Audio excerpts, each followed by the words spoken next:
മാന്ത്രിക trophy. ജിമ്മും കിമ്മും 2 petrol കാറുകളായിരുന്നു. അവർ സഹോദരങ്ങളുമായിരുന്നു. അവരുടെ അച്ഛനും മുതുമുത്തശ്ശന്മാരും കാറോട്ടത്തിന് പേര് കേട്ടവരായിരുന്നു. അവരുടെ വീട്ടിൽ നിറയെ മത്സരം ജയിച്ച ട്രോഫികൾ ഉണ്ടായിരുന്നു. ജിമ്മും കിമ്മും റേസ് ട്രാക്കുകളെ വളരെ ഇഷ്ടപ്പെട്ടിരുന്നു. ചെറിയ കുട്ടികൾക്ക് വേണ്ടിയുള്ള മത്സരങ്ങളിൽ അവർ ചാമ്പ്യന്മാരായിരുന്നു.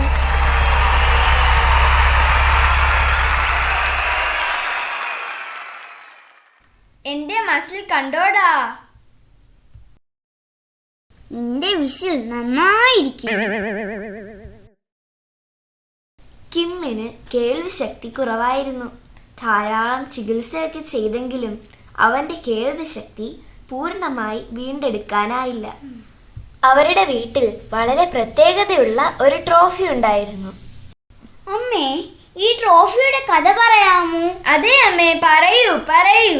പണ്ട് നിങ്ങളുടെ മുത്തശ്ശനായ ബീവർ ഒരു മത്സരത്തിൽ പങ്കെടുത്തു. ആ മത്സരം പേരുകേട്ട ഒരു കാറോട്ടമായിരുന്നു.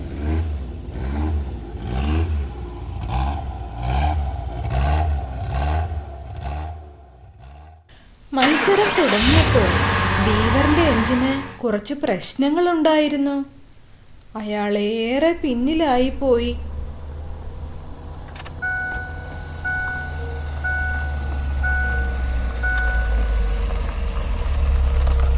പക്ഷേ 2 റൗണ്ട് കഴിഞ്ഞപ്പോൾ ബീവർ രണ്ടാമതെത്തി.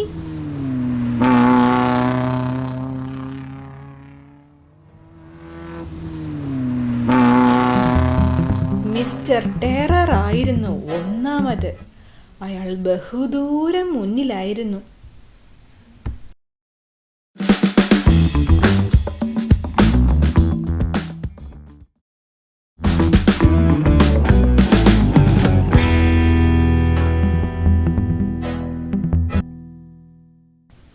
എന്നാൽ മൂന്നാമത്തെ ലാപ്പിൽ ബീവർ ടെററിന് അടുത്തെത്തി. പക്ഷേ ടെറർ പെട്ടെന്ന് സ്പീഡ് കുറച്ച് ബീവറിനെ ഇടിച്ചു. പക്ഷേ ബീവറിന്റെ എഞ്ചിനിൽ ലൂസായി നിന്ന ഭാഗം ഇടിയോടുകൂടെ ഉറച്ചു.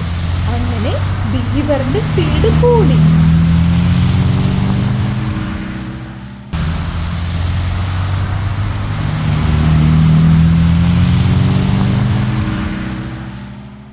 ഫിനിഷിംഗ് ലാപ്പിൽ ബീവർ ഒന്നാമതെത്തി.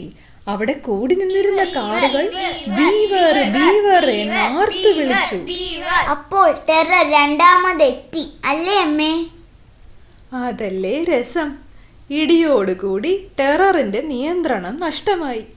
അതൊരു കുടിയനെ പോലെ ആടി ആടി ഓടിക്കൊണ്ടിരുന്നു. എല്ലാ കാറുകളും ടെററിനെ കടന്നുപോയി. ടെറർ ഏറ്റവും അവസാനത്തവനായി.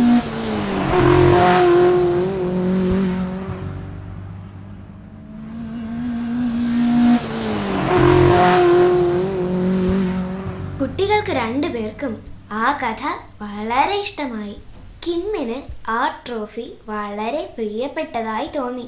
രാത്രി ഉറങ്ങാൻ പോയപ്പോൾ അവൻ അത് അടുത്ത് വച്ച് കിടന്നുറങ്ങി. രാത്രി നന്നായി ഇരുട്ടിയപ്പോൾ ഒരു ശബ്ദം കേട്ട് കിം ഞെട്ടി ഉണർന്നു.